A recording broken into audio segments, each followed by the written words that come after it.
Tronsmart just made some new speakers. This is their new Tronsmart Mirtune H1. Tronsmart. Yeah, smart. Is it really smart or is it stupid? Let's find out. So here's the thing. A while ago, I was contacted by Tronsmart and they asked me if I want to review their speaker. I was like, oh yeah, it means a free speaker. I definitely do it. And the thing I said to them was, I got 3 conditions. Number 1, I will do a sound test on it. Number 2, I will take it apart no matter what. Number 3, I'll review it as if it's like a speaker I bought. And if it sucks, I'll say it sucks. But then again, I'm just letting you know because I want you to know that this is given to me for free. I might still be biased, but I'll try my best not to. It's just a little heads up. Anyways, the Mirtune H1 is a clip-sized speaker, mainly trying to compete with the JBL clip. As you can see, there's literally a clip right here. Is one, I think 1.5 inch or 1.25 inch 4-range driver in here, and 2 passive radiators. It's very interesting. I wonder how they put the 2 passive radiators in this, because I don't see any vents to the back of it. We'll see once we take it apart. And I'm going to compare it against this. This is a Tribit Stombox Micro, first generation. First generation because it's cheaper. This Tronsmart goes for around $30. This I bought for, I think, about $40. So $10 more expensive, but you're kind of getting a similar kind of a speaker. We'll just see which one sounds a little better. Let's do a quick sound check right now. All right, we shall start with the Tronsmart. Volume at a little past 1/3.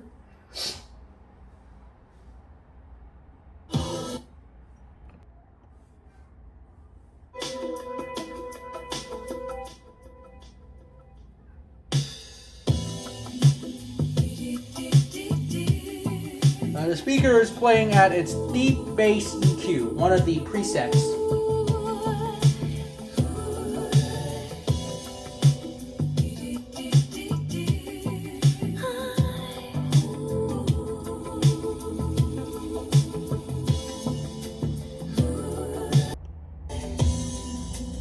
Is it just a dream I'm having inside my fantasy? Come to me. You are in my thoughts. I never stray from the heart of you. Come to me. And if we can be on the surface, we can be under the water. Far underwater land. And if it serves a deeper purpose, we can be under the water. It's underwater land.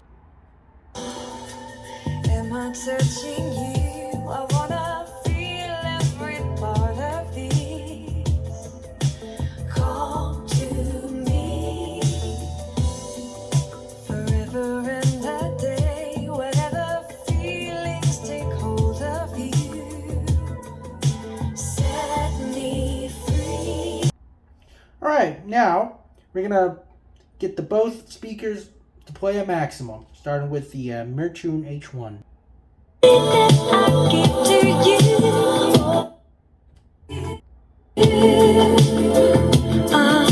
It touches like the starlight. Your body makes me dip into all I do. The water, underwater land. And if it serves a deeper purpose, we can be under the water. Yeah, so there you have it. That's a quick sound comparison. Well, I'm not gonna lie. I think the Tronsmart is quite decent sounding. Comparing it against the Tribit, I think the Tronsmart wins in treble. It's more clear to me. As for the bass, I think Tribit would take this one because Tribit plays a little bit deeper. At the Tronsmart, well, I think it has more upper bass, but it doesn't play as deep as the Tribit. So I think this is a give and take situation. Depending on which one you want, whether you want a deeper bass or a boomier bass, you pick between these. But I'd say if you want clarity, then the Tronsmart is the one to go. Now, loudness-wise, It's interesting. I think the Tribbit is just a tad bit louder, but really I barely hear the difference.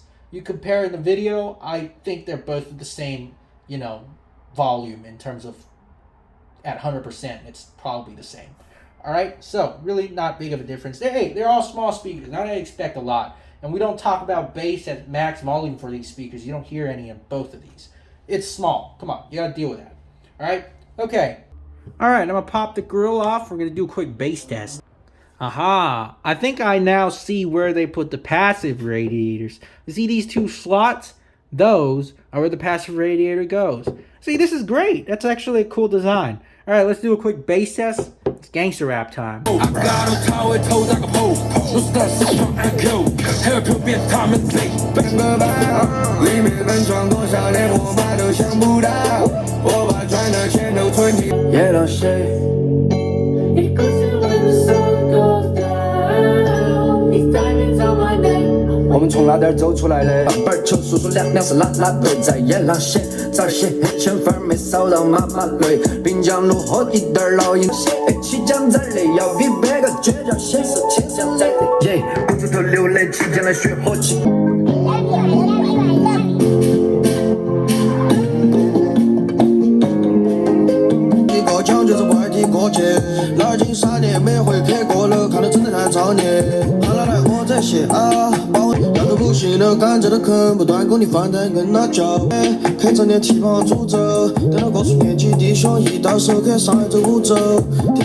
Alright.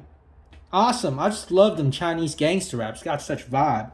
Alright, let's take this apart and we'll see what we can find inside. Alright, so we basically taken it apart. Here is our driver. The speaker claims to be 8 watts. This is indeed 8 watts over here. Driver is indeed 8 watts. We'll see if the amplifier is actually putting out 8 watts. I hope it is. 3 ohms. Pretty interesting impedance. But yeah, nice beefy neodymium magnet. See, that's what I want to hear on. That's what I want to see on these Huaqiangbei speakers. This is a really good, beefy job. Nice build quality. Looking at the insides here, you can see 118,650. That's the battery. You can see this is the charging board. This is the main PCB right over here. And then we also have this board, which there are 3 buttons in the front. As you can see on the cover, is the volume up, volume down, and play pause. All right, let's get deeper into this. We'll see what we have in here. Passive radiators could be pulled up. Nice weighted passive radiators. I am really glad they didn't glue the whole thing shut. That'll be awesome. All right, here is our PCB. We got an ATS2853. As expected, this is a 3-chip configuration. This is an all-in-one. It does Bluetooth and DSP all together. And this is probably our amplifier. Let's zoom in and see what we have. HT6691R. Interesting. So what I'm seeing is it is going to be outputting at least 9 watts if there's a boost converter that boosts the voltage up to 7.5 volts for this amplifier. 9 watts at 3 ohms. That's pretty good. They are not lying about their 8 watts claim. I'm just assuming the DSP didn't limit the maximum output of the amplifier. This is likely the converter from the battery to the amplifier. It's either this part or this part. It's got to be one of them. And then the other one should be a charging circuit. Though this battery is it probably is also just like a converter of some sort to get to charge the battery from USB into just 4.2 volts for charging it. There's probably also a charging charging IC somewhere here. Nothing in the back, just some capacitors and whatnot, connections to the microphone. There's one more board. We're going to take a look at that, see if there's anything hidden in there.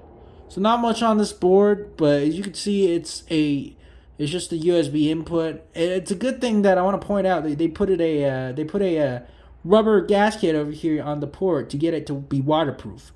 Good job. There's probably a diode somewhere to prevent it from shorting, but yeah, very good job on the build quality side.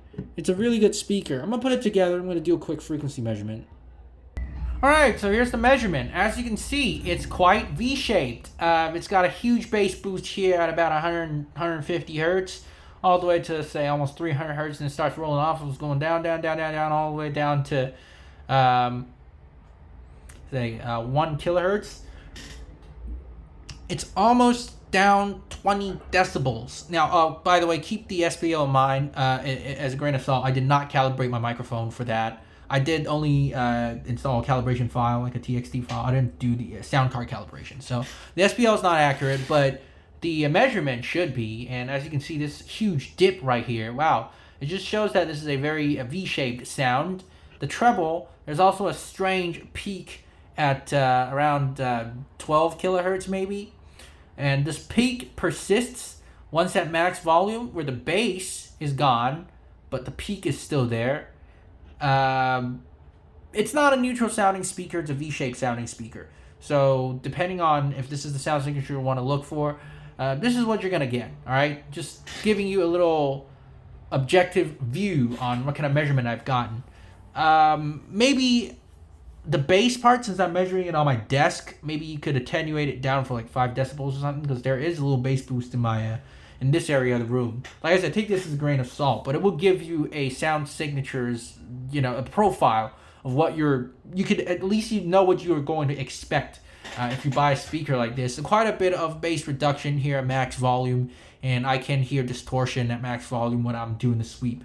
So it's that. It's a small speaker, really wouldn't ask too much from it. Overall, I think it's a decent speaker. Would I recommend it? Yeah, I will, if you want to use it as like your hiking speaker and whatnot, because it's got that little clip. It's really cool. But if you want seriously listen to music and you want I'd say a better, a fuller spectrum of sound, maybe some other options would be better. For example, like the Tribit Stombox Micro, first and second generation, both in my opinion has a broader frequency range than this speaker. Anyways, I think it's a nice speaker. I like it. Not the best, but it's not too bad. Unfortunately, it won't be able to take the Huaqiangbei King's crown, but for a small speaker, it's pretty decent. All right, let's sum it up. 3 factors of a Bluetooth speaker: sound, engineering, and build quality. Number 1, sound. So this is not a bad sounding speaker, but it's a V-shaped sounding speaker. Know that, because according to some people's taste, they don't really like that. So if you don't like V-shaped speaker, this is probably not for you. But I do have to point out, it has very decent treble. It's got a lot of sparkle, which means it's a very treble heavy speaker. A lot of people would like that, especially when you're hiking. You're not going to be always listening to this on axis, so you give it a better off-axis dispersion if you have that much treble coming out of this speaker. Good shout out, good sound overall. Not the best, but not too far off. Let's talk about engineering. This is where the engineering is where the speaker actually shines, because as you can see, it did a really good job hiding the passive radiators on the side of the speaker. Now, I remember the JBL Clip series always had the passive radiator at the back of the speaker, or along with this driver in the front. See, there will be an issue for that, because the passive radiator is going to vibrate and the speaker will just move around on a desk, which really isn't what we want. It's going to fall. What if it falls into a river or something like that, especially when you're outdoors? So really good design to manage to hide the passive radiators really well, and at the same time cancel out the vibrations. Let's talk about build quality then. So build quality, looking at all the components, well, this is not Anker level of build quality. It's very close. It's very close, and no bogus claims. When it claims to be 8 watts, it is actually 8 watts. The amplifier, the boost converter boosted to 7.5 volts, actually does give out 8 watts for the amplifier, for the speaker. And the speaker driver itself are indeed capable of taking 8 watts too. 3 ohms, 8 watts.